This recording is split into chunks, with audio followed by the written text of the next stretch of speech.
In this chapter, we're going to be looking at integration. It's going to be a big old chapter because there is a lot of integration to learn.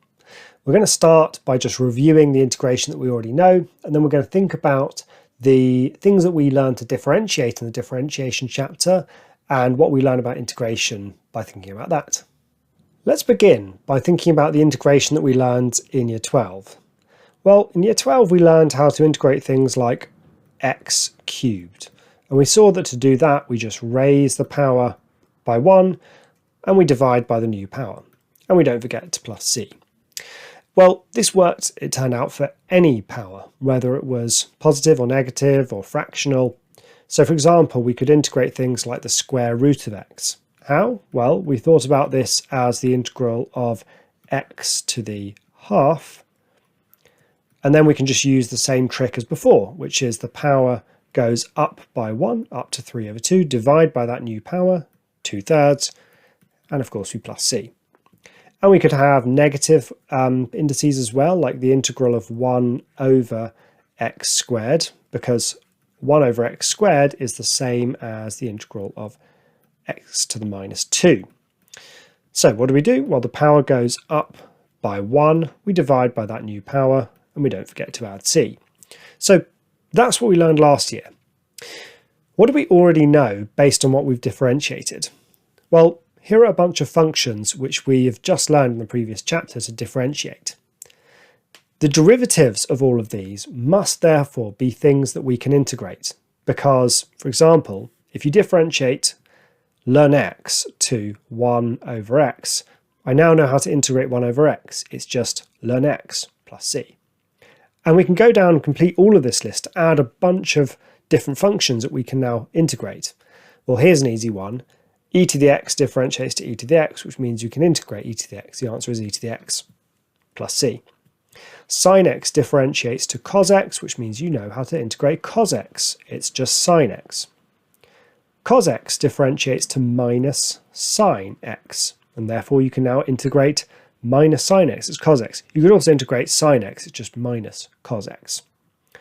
Tan x differentiates to sec squared x, which means you now know how to to integrate sec squared x, it's just tan x. In each case, you're thinking, what differentiates to this term? Well, if I said, what differentiates to sec x tan x, the answer is sec x. You now know how to integrate sec x tan x, and so on.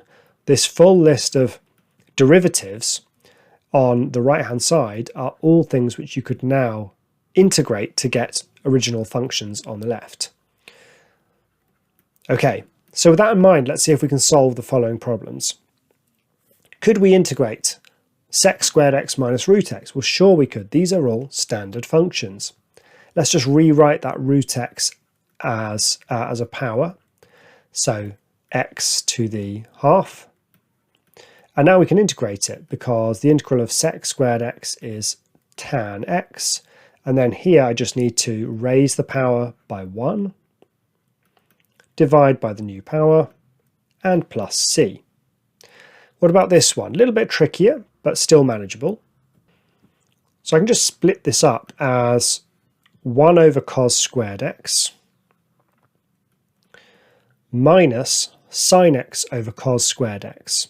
So sin x over cos squared x. Well, let's try to represent each of these in terms of other trig functions. Well, 1 over cos squared x is sec squared x. And what's sin x over cos squared x? Well, that's 1 over cos x times sin x over cos x. And what is that? Well, that's sec x tan x. So minus sec x tan x. Well, look, these are now both standard integrals. The integral of sec squared x is just tan x, and the integral of sec x tan x is just sec x. So the answer is tan x minus sec x plus c. Okay, here's a slightly harder one. It's a definite integral, so it's the area under a curve, and the curve is e to the 2x minus 1 all over e to the x. So to do this, we're going to have to first divide each of the terms in the numerator by the denominator. That gives me e to the x, because 2x minus x is x, minus e to the minus x. And I'm integrating this between 0 and ln 2. So let's go ahead and integrate this now. The integral of e to the x is e to the x. And the integral of e to the minus x, well, consider this. Imagine that I differentiated e to the minus x. What would I get?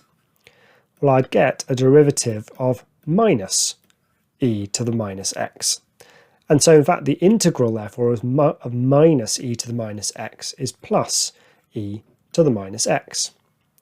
Well, now I'm in a position to sub in my values, which were ln 2 and 0.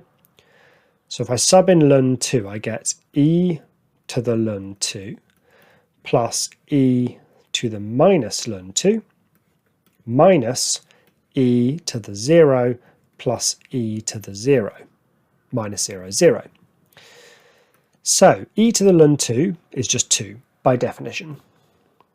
What about e to the minus ln 2? Well, minus ln 2 is the same as ln of 2 to the minus 1, which is ln of a half.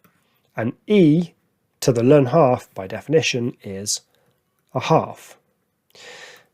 And then minus, well, e to the 0 is 1, e to the 0 is 1, so that's 1 plus 1 is 2. So 2 plus a half minus 2 is a half. And there is the answer. That's the area under this curve between 0 and ln 2. Okay, let's look at one more example, a different way of thinking about it. Given that the integral of 2x minus 1 over x between p and 2p is 6 minus ln 2, find the value of p. Okay, well, let's go ahead and integrate this. It's going to be easier if I split it up. So 2x over x is 2, and 1 over x is just 1 over x.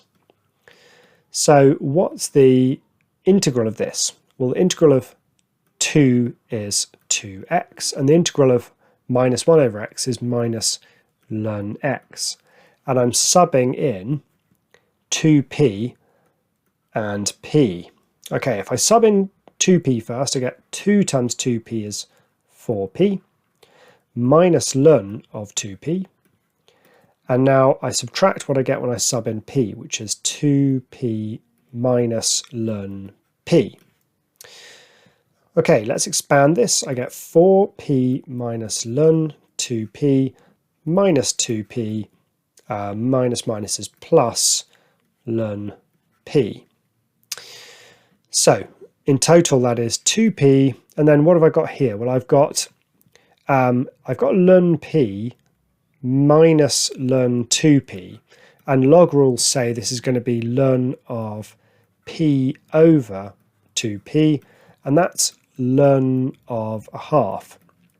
That's not exactly what I needed, but remember, as in the previous question, ln of a half is the same as ln of 2 to the minus 1, which is minus ln 2. So I've got my minus ln 2. And I wanted that to be exactly the same as 6 minus ln 2. So look, I've got the minus ln 2, I just need 2p to equal 6. Well, that means that p is 3. And we're done. Okay, I hope that was a useful little skim through the integration that we knew from last year, plus all the integration that we sort of get for free from the differentiation chapter. Starting from the next video, we're going to be looking at all the new techniques that we're going to be using in this integration chapter. See you there.